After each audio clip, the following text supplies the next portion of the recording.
नमस्कार, health times में आपका स्वागत है। आज के इस एपिसोड में हम हड्डियों से जुड़ी समस्याओं के बारे में बात करने वाले हैं। अक्सर हमने सुना है कि ठंड के दिनों में जोड़ों में दर्द, कमर दर्द ये बढ़ जाते हैं, तो इसका कारण क्या है और बचाव क्या है, इस पर बात करने के लिए आज हमारे साथ हड्डी रोग विशेषज्ञ डॉक्टर पुष्पेंद्र तिवारी मौजूद हैं। बहुत बहुत स्वागत है सर। मेरा पहला सवाल है कि पहले तो आप हमारे व्यूअर्स को ये क्लियर कर दीजिए कि जॉइंट पेन या जो हड्डियों में दर्द होता है वो क्या है और इसका कारण क्या है, वो क्यों होता है? देखिए, कोई भी दर्द जो कि आपके किसी भी शरीर के हिस्से पे जहाँ पर कहीं भी जोड़ है वो हो सकता है। इसको अपन जॉइंट पेन का नाम दे देते हैं, कॉमनली जोड़ों में दर्द। इसके बहुत सारे रीज़न हो सकते हैं। आपकी एज डिटरमाइनिंग हो सकती है, आपकी कोई न्यूट्रिशनल डिफिशियंसी हो सकती है, कोई जेनेटिक इनहेरिटेंस हो सकता है किसी बीमारी का, या फिर कोई बाहरी चीज़ जैसे कोई चोट लग जाए, फ्रैक्चर हो जाए जी, तो वहाँ से भी ये दर्द हो सकता है। तो जोड़ों का दर्द किसी एक रीज़न में आप जो है उसको बांध के नहीं रख सकते। बहुत सारी चीज़ें क्यूमुलेटिव इफेक्ट होके अगर उसके बाद पेन रहता है तो आप उससे बोलोगे कि वो जोड़ों का दर्द है। और जैसा कि आपने चर्चा की कारण क्या है इनके? कारण क्या है, तो मैंने जैसे बताया, एज, जैसे बच्चों की ग्रोथ और जब होती है तो अगर उसमें कोई न्यूट्रिशनल डिफिशियंसी आ जाए तो जैसे कैल्शियम है, बहुत कॉमन है कैल्शियम डिफिशियंसी, उसके कारण जोड़ों में दर्द हो सकता है। या फिर किसी बीमारी के कारण यूरिक एसिड बढ़ जाए, वहाँ जोड़ों में दर्द हो सकता है। कोई आनुवांशिक बीमारी हो, रूमेटॉइड अर्थराइटिस हो, जुवेनाइल अर्थराइटिस हो, वहाँ पे भी ये दर्द हो सकता है। इसके अलावा उम्र के साथ जब जोड़ों का क्षरण होना शुरू हो जाता है, आपके जोड़ आपस में घिसने लगते हैं, उससे भी ये चीज़ें होती हैं। कई बार मौसमों का जो चेंज है, बिल्कुल खासतौर से ठंड के मौसम पे, तब भी आपके ये जोड़ों के दर्द काफ़ी बढ़ जाते हैं। तो मतलब ये सिर्फ ऐसा नहीं है कि सिर्फ बुजुर्गों या 35-40 प्लस के लोगों में ही होता है, युवाओं में भी किन्हीं किन्हीं कारणों से जोड़ों के दर्द, बिल्कुल कमर दर्द, ये जो जॉइंट पेन है वो होते रहते हैं। जी, बिल्कुल संभव है। आपने मौसम चेंज के बारे में कहा, सर्दियों का मौसम चल रहा है और इन दिनों बुजुर्गों को काफ़ी ज़्यादा परेशानी होती है कि ठंड के दिनों में जोड़ों में दर्द बढ़ जाता है, कमर दर्द बढ़ जाता है। या हमने अक्सर सुना है, हमारे जो बड़े बुजुर्ग होते हैं वो ये कहते हैं कि ठंड के दिनों में जहाँ कहीं भी चोट लगी होती है जी, वहाँ पर दर्द बढ़ने की संभावना होती है। तो ये जो मौसम में बदलाव होता है, ये मौसम के बदलाव के साथ खासकर ठंड में ये दर्द क्यों बढ़ जाते हैं, इसका कारण क्या है? हमारी जो बोन्स होती हैं उनमें मसल्स के साथ साथ लिगामेंट्स और टेंडन्स ये सब अटैच्ड होते हैं। साथ में ब्लड वेसल्स के एक बहुत ही कॉम्प्लेक्स जाल रूपी ब्लड वेसल्स फैली हुई हैं पूरे बोन्स में। तो जब कभी भी जैसे ये ठंड होती है तो आपके ये लिगामेंट, मसल्स ये सब कॉन्ट्रैक्ट होंगे, खिंचाव पैदा करेंगे, और जब भी कोई खिंचाव पैदा होगा तो आपको दर्द होगा। और जो हमारे जोड़, कोई भी जोड़ होगा, उनके बीच में जॉइंट फ्लूइड होता है, जिसकी जब ठंड आती है तो उनकी जो मोटाई है, थिकनेस है, वो बढ़ जाती है। इस कारण से जो प्रॉपर लुब्रिकेशन, जितना फ्री फ्लोइंग उनको होना चाहिए, वो होते नहीं है, तो हड्डियां आपस में रगड़ खाती हैं और हमें जोड़ों के दर्द का एहसास कराती हैं। और आपने एक चीज़, बहुत चीज़ बोली कि जो पुरानी चोटें, हाँ, तो जो चीज़ मैंने बोली ना कि वहाँ पे कोई भी चीज़ जब ठंडक ज़्यादा पैदा करेगी तो वो चीज़ कॉन्ट्रैक्ट होगी, तो कॉन्ट्रैक्ट होगी तो खींचेगी। तो अगर लिगामेंट भी उस एरिया में है, ब्लड मसल्स भी उस एरिया में है, टेंडन्स उस एरिया में है, और वो भी खींचेंगे तो आपको एक दर्द का एहसास कराएंगे।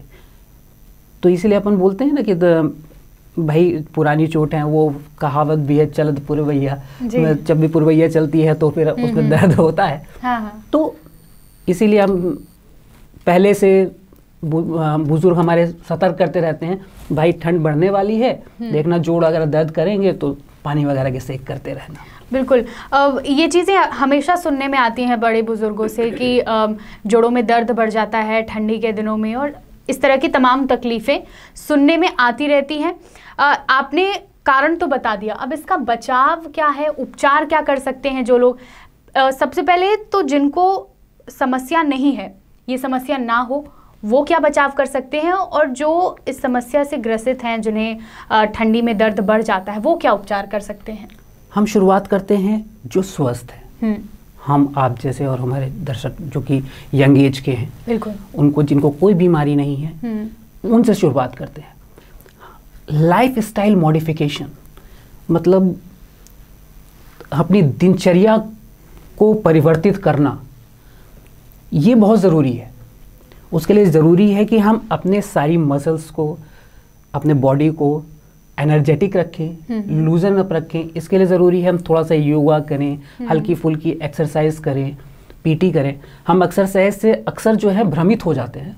हमको लगता है एक्सरसाइज मतलब जब तक वो हम मोटे मोटे डंबल नहीं उठाएंगे वो एक्सरसाइज नहीं कहलाएगी। नहीं, ऐसा कुछ नहीं है।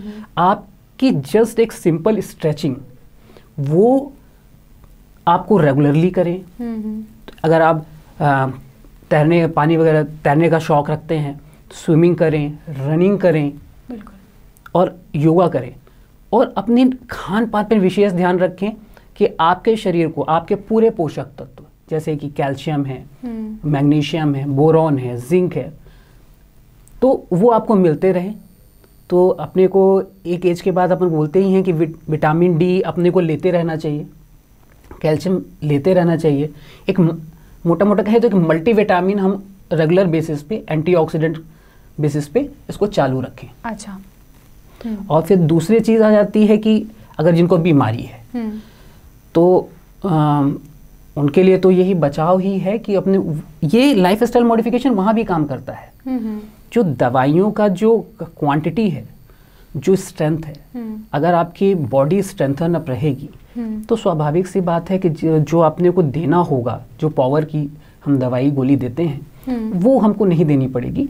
हम कम में हमारा काम हो जाएगा, लाइफ स्टाइल मॉडिफिकेशन से काम हो जाएगा।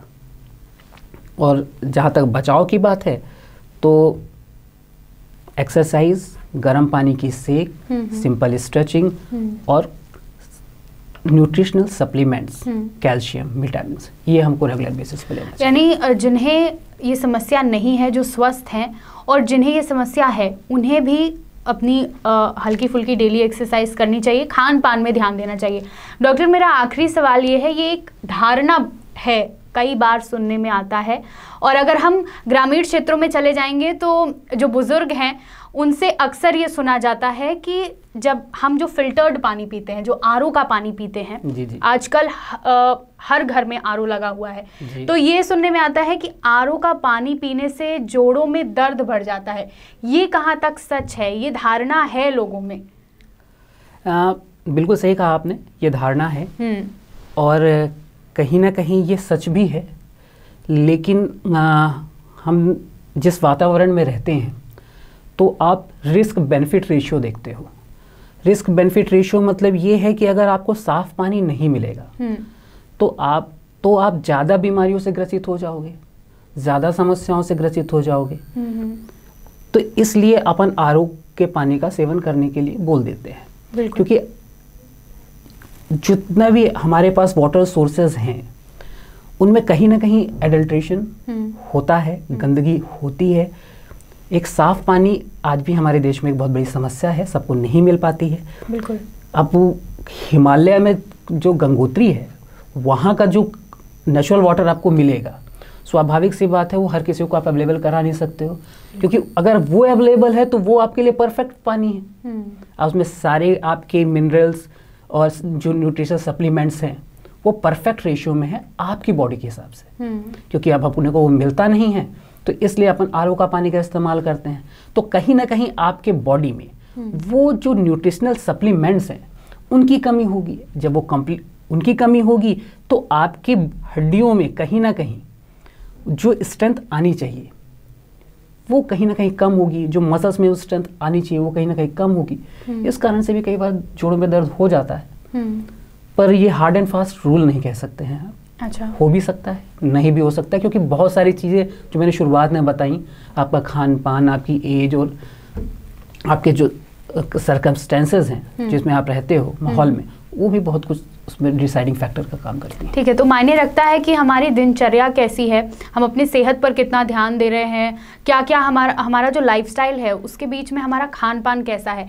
तो ये सारी चीज़ें जॉइंट पेन के लिए काफ़ी ज़्यादा महत्वपूर्ण है कि हम ध्यान रखें, हम डेली एक्सरसाइज करें, खान पान पर खासकर ध्यान रखें, और ठंड के दिनों में जो बुज़ुर्ग हैं वो गर्म पानी का सेक करते रहें और हल्की फुल्की स्ट्रेचिंग करते रहें, ताकि जो दर्द है जोड़ों का, कमर का या हड्डियों से जुड़े जहाँ पर भी दर्द होते हैं उस समस्या से निजात मिल सके।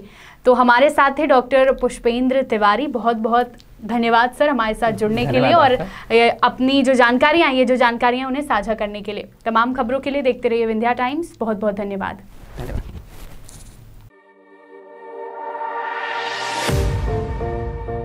मध्य प्रदेश वासियों को एवं मनगवा विधानसभा और जनपद पंचायत गगरेव के सभी रहवासियों को मेरी तरफ से नव वर्ष की नूतन शुभकामनाएं, ढेर सारी शुभकामनाएं। सब प्रगति करें, सब बढ़ें, इसी शुभकामना के साथ पुनः एक बार नव वर्ष की ढेर सारी शुभकामनाएं। और मेरी तरफ से विंध्या टाइम्स टीम जो मेरे हमेशा विकास कार्यों में सहयोग के लिए सजगता से खड़ी रहती है और जनहित के मुद्दों को उठाती है, उस पूरी टीम को मेरी तरफ से नव वर्ष की बहुत बहुत शुभकामनाएं एवं हार्दिक शुभकामनाएं।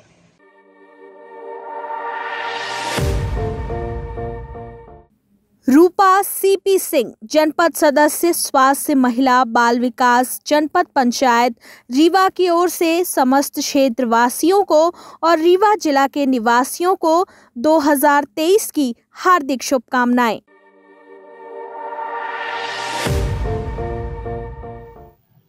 नव वर्ष की पूर्व संध्या पर सभी रीवा जिला वासियों को, देशवासियों को नए वर्ष की ढेर सारी शुभकामनाएं, बधाइयाँ। आने वाला नव वर्ष हमारा खुशमय हो, इस बात का हमको विशेष ध्यान रखना पड़ेगा। प्रशासनिक गाइडलाइन नियमानुसार सभी अपने कर्तव्यों का पालन करते हुए नए वर्ष का शुभारंभ करें, किसी तरह की गलत गतिविधियों में शामिल न हो, ताकि आने वाला नया समय हमारा खराब न हो। आज शिवसेना जिला इकाई रीवा द्वारा मैं आप सभी को नव वर्ष की ढेर सारी पुनः शुभकामनाएं देता हूँ। विंध्या टाइम्स ग्रुप को, सभी पत्रकार बंधुओं को और सभी रीवा वासियों को जय वाणी, जय शिवाजी।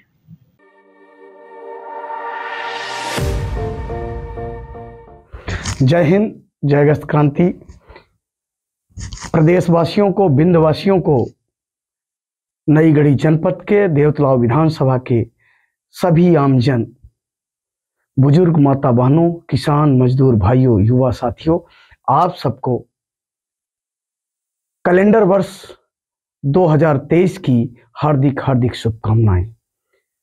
ये वर्ष आशाओं से भरा हो, आपकी इच्छाओं को पूर्ति करने वाला हो। ये वर्ष परिवर्तन का वर्ष बने, जहां अधिकार आपको मिले, आपको अधिकार खरीदने न पड़े, जहां आपकी जो इच्छा है वो ईश्वर पूर्ण करे, जो आपकी आवश्यकता है, जो आपके संवैधानिक मूल्य हैं वो आपको मिले। केवल कैलेंडर वर्ष बदलना ही नव वर्ष नहीं है, बदलाव हो परिस्थितियों में, आपकी जो जरूरतें हैं वो पूरी हों, आपके घर में खुशियां आएं, आपको जो मिले संवैधानिक मूल्य हैं वो आपको प्राप्त हों, आपके एक हिंदुस्तानी होने के नाते जो अधिकार मिले हैं आपको मिले, जो आपके अधिकार हैं, जो जरूरतें हैं जो बिक रही हैं आपको मिले, आप तक पहुंचे। और उसके लिए आप सबको संगठित होकर इस वर्ष को संकल्प वर्ष मनाने के लिए साथ चलना होगा और उसके लिए एक संकल्प लेना होगा। आइए 2023 संकल्प वर्ष मनाते हैं अगस्त क्रांति के साथ। जय हिंद, जय अगस्त क्रांति। आप सबको एक बार फिर नव वर्ष की हार्दिक हार्दिक शुभकामनाएं। जय हिंद, वंदे मातरम।